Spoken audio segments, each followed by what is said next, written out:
মই যিখন পদত্যাগ পত্ৰ কেন্দ্ৰীয় নেতৃত্বলৈ পঠিয়াইছোঁ সেইখন ক'তো ৰাজহুৱা হোৱা নাই। মই গম পাইছোঁ তেনেকুৱা কিবা তথ্য মই যিখন পঠিয়াইছোঁ মই আপোনালোকক কৈ দিছোঁ।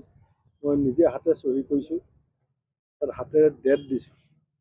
মই আপোনাক শেষৰ চহী আৰু স্ক্ৰীনশ্বট দেখাই দিব পাৰোঁ। যিখন এতিয়া সংবাদ মাধ্যমত চাৰ্কুলাৰ হৈছে সেইখন মই দিয়াখন, মোৰ চহী আছে আৰু মই হাতেৰে ডেট দিয়া আছে। মানে মই ৰাজহুৱা কৰা নাই, বেলেগ কেন্দ্ৰীয় নেতৃত্ব আহিছিলে আপুনি জানে। আৰু মই এতিয়াই সেই কথাখন, সেই কাগজখন আপোনালোকক দিয়াটো সময় হৈছে বুলি বা উচিত হ'ব বুলি ভবা নাই। পদত্যাগ কৰিছোঁ বুলিতো ৰাতিপুৱাই আপোনালোকক জনাইছোঁ। এতিয়া পদত্যাগ কৰাৰ পাছত মোক নেতৃত্বই উঠাই ল'বলৈ কৈছিলে বা গ্ৰহণ নকৰোঁ বুলি কৈছে। মই তেওঁলোকৰ এই প্ৰস্তাৱটো মই আপোনালোকৰ সন্মুখতে কৈছোঁ যে মোক অলপ সময় লাগিব, কাৰণ মই ৩২ বছৰৰ মূৰতে কাগজখন লিখিছোঁ। এইখন কাগজটো মই বছৰে বছৰে লিখা নাই, মাহে মাহে লিখা নাই, কোনো দিনেই লিখা নাই। আৰু ৩২ বছৰৰ মূৰত এনেকুৱা এটা সময়ত মই লিখিছোঁ যে দুদিনৰ আগলৈকে মোক এলায়েন্সৰ দায়িত্বত আছিলোঁ, দুদিনৰ পাছত মই নাইকিয়া হ'লোঁ। কিন্তু কথাটো, গতিকে মই আপোনালোকেও দেখি আছে জিলা কংগ্ৰেছতো কি হৈ আছে, অন্যান্য বহুত খবৰ যিবিলাক এতিয়া মই পাতি থকাটো উচিত নহয়। সেইকাৰণে মই পদত্যাগ পত্ৰ দিছোঁ।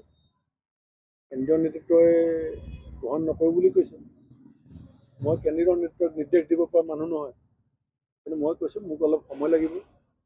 মই দলৰ শুভাকাংক্ষীসকলক কথা পাতিছোঁ আৰু মই যি কৈছোঁ, মোৰ শুভাকাংক্ষীসকলে মই ভুল কৰিছোঁ বুলি কোৱা নাই। তেখেত কিমান ছিনিয়ৰ লিডাৰ, 3বাৰ MP আছিলে ধুবুৰীৰ পৰা। মোক কোৱা নাই যে ভূপেন এইটো ভুল হৈছে। কৈছে চিন্তা কৰা, তুমি ভালকৈ চিন্তা কৰি সিদ্ধান্ত লোৱা কৈছে। কিন্তু মোক কোনো দলীয় সতীৰ্থ যাৰ লগত মই ৰাজনীতি কৰিছোঁ, কোনেও মোক এতিয়ালৈকে আপুনি লস্কৰ বহক ভুল হৈছে বুলি কোৱা নাই। সেইকাৰণে মই সকলোৰে শুনি আছোঁ। আৰু মোৰ জিলাৰ বহু কৰ্মী আজি ৰাতি আহি আছে, ইতিমধ্যে কিছু আহি তেওঁলোক পাইছে জিলাৰ পৰা আহি। গতিকে তেওঁলোকেও আলোচনা কৰিছে। আমাৰ বিহপুৰীয়াৰ পৰা মই প্ৰতিনিধি কৰিছিলোঁ, তেওঁলোক আহি আছে, ৰঙানদীৰ পৰা আহি আছে, লখিমপুৰৰ পৰা আহিছে। সকলো কালিলৈ গোট খাব ইয়াত, সকলো গোট খাই পেলাই সকলোৱে মিলি। এতিয়া বিহপুৰীয়াত আমাৰ ৰাম ভূঞা আছিলে, যি 5 বছৰ লাগি আছে, তেওঁ আহিছে। তেওঁলোকে টিকেট বিচাৰিছে 6 গাঁৱত।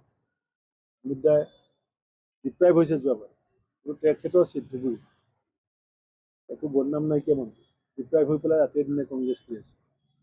গতিকে সেই সকলোৰে শুনিম, সকলোৰে শুনি পেলাই যিটো সকলোৰে মতামত হ'ব সেইটোৱে মোৰ সিদ্ধান্ত হ'ব।